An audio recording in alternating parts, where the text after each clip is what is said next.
Qış fəslinə çatmışam, şaxta vurub saralmış bağını sevərsənmi?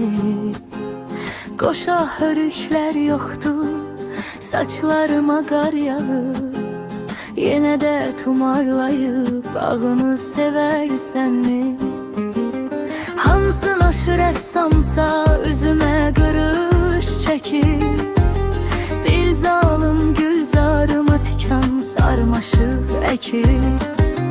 Fələk gönül mülkümə qəmdən sərdabət tikir, yaralı ürəyimin dağını sevərsənmi? Nazla gülən gözlərim indi kövrəlir yaman, lalə yanaqlara da bir əl gəzdirib zaman. Allahın verdiyinə illər verməyib aman, yaşımın bu hüzünlü çağını sevərsənmi?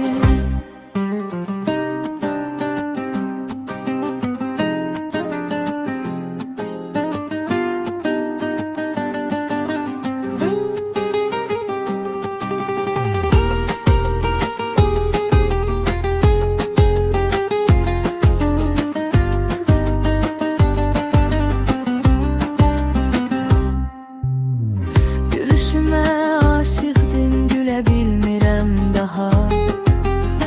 İndi gözəl xəyallar qurmuram da sabaha.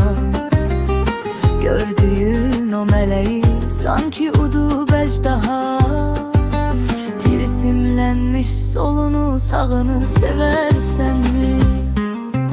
Günlər keçir taleyin amansız qismətilə, yaşayıram keçmişin şirin məhəbbətilə.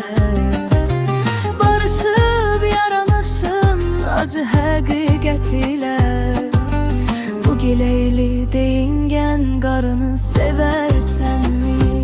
Nazla gülən gözlərim indi kövrəlir yaman, lalə yanaqlara da bir əl gəzdirib zaman.